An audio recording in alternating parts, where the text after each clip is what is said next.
बड़ा अफसोस है, फरसे वाले बाबा की हत्या कर दी गई और उसको एक दुर्घटना का रूप सरकार दे रही है, प्रशासन दे रहा है। और यदि सरकार की डायरेक्ट आलोचना की जाए तो उसको बड़ी कड़ाई से अंदर किया जाता है। जिस प्रकार से गौरक्षक काफ़ी अंदर कर दिए हैं, सरकार से पुनः निवेदन करूंगा, ये सीबीआई को जांच होनी चाहिए कि फरसा वाले बाबा की हत्या में किन किन का हाथ है, कौन कौन लोग सम्मिलित हैं। भाई, जब भी कोई राजनीतिक हत्या होती है तो उसमें लगता तो सामान्य है, एक्सीडेंट लगता है, दुर्घटना लगती है, परंतु वो कराया किसने है, उसके पीछे राज क्या है, उसके साथ में किसकी फंडिंग है, किसकी सेटिंग है, किसने रेकी की है, किसने क्या किया, इन सभी पहलुओं पर ध्यान देना पड़ेगा। क्योंकि उसमें फरसा वाले बाबा की ही हत्या क्यों हुई, ये एक बहुत बड़ा जो कि सवाल है इस बात का। फिर दूसरा, गौरक्षकों ने कुछ थोड़ा बहुत उत्तेजना की तो उन्हीं को जेल में क्यों डाला गया, उनको घसीट करके मारा गया।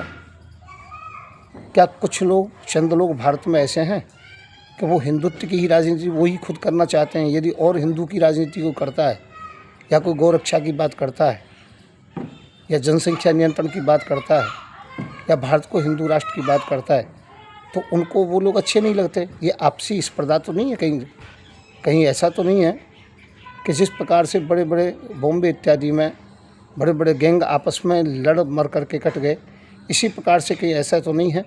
हिंदूवादी सरकार के जो बड़े बड़े लोग हैं, उन्हें फरसा वाले बाबा, मैं संत युवराज, तलवार वाले बाबा, गाय वाले बाबा, ऐसे लोग शायद अच्छे ना लगते हों जो निष्पक्ष होकर के निस्वार्थ समाज के लिए, देश के लिए, सनातन को मजबूत करने के लिए काम करते हैं। हालांकि मैं इस समय कैंसर से पीड़ित हूँ। संत युवराज अपना राधे रानी मंदिर मथुरा में रांधेरा धाम में मैं रह रहा हूँ, छाता के पास में, परंतु मैं पूरी निगाह रख रहा हूँ पूरे देश पर। क्या है, जब तक जीवन है तब तक हमारा पूरा गौ माता के लिए जीवन है, देश के लिए जीवन है।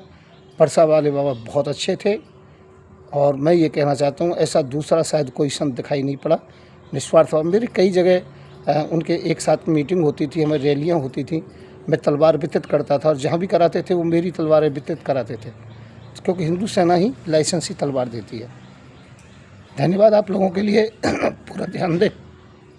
और मेरे साथ भी कभी कोई घटना हो सकती है, परंतु सरकार को ध्यान देना चाहिए कि यह हत्या किसने कराई, इसकी निष्पक्ष जांच होनी चाहिए और अपराधियों को दंड मिलना चाहिए।